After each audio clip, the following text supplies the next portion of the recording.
First, I want to take you back to the very beginning. The moment 10 years ago when you picked up the camera, or whenever this idea came up. When you started filming your father's story, was that your entire mission with this, or was there something deeper that you were searching for yourself? I was searching to better know and understand my dad, and perhaps for him to better see me as well. But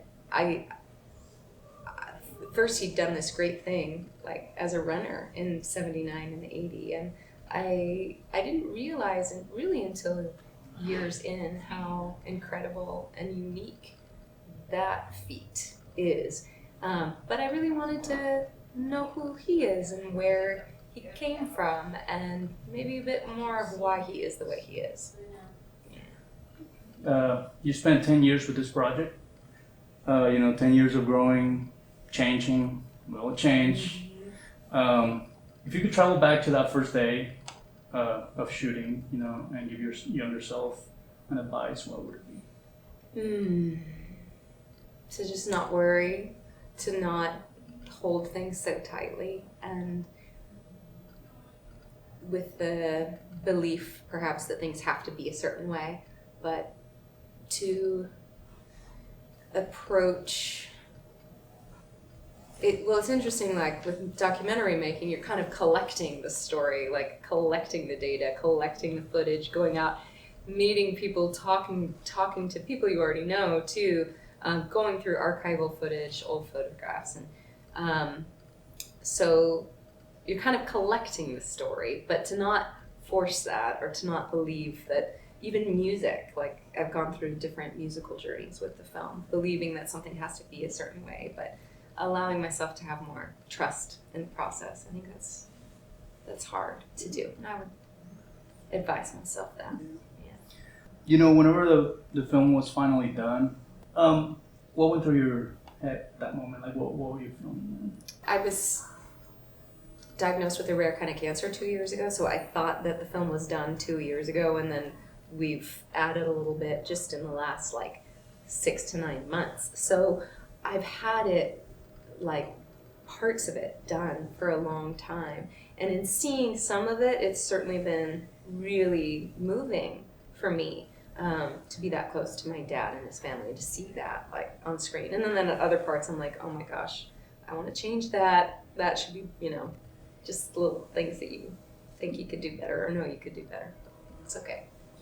How did your relationship with your dad change after this? We're a lot closer, I would say. I think we do understand one another more and have more acceptance for one another, and maybe even more humor too. For anyone out there working on a long-term project, what would you tell them about staying patient throughout? Yeah, patience is exactly it. And maybe with patience, persistence. There's surrendering to the flow of it, that even if you're really tired or frustrated, give yourself a break. That doesn't mean you're necessarily giving up. You can take a break. But persistence in order to maintain that energy to see something through, because it can be hard. Now that your film's, reaching audiences far beyond Portland, what comes next for you?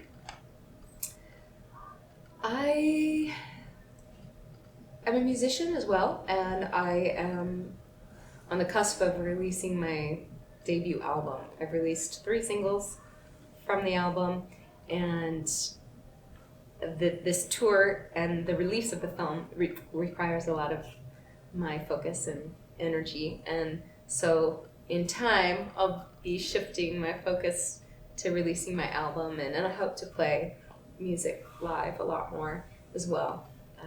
Maybe do some more acting too, and we'll see, maybe a film in another capacity, maybe a narrative. Yeah.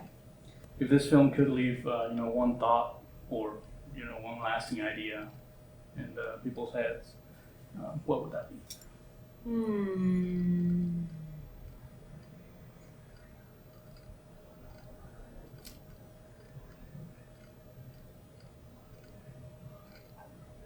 I would say to pick up the phone and call someone you love.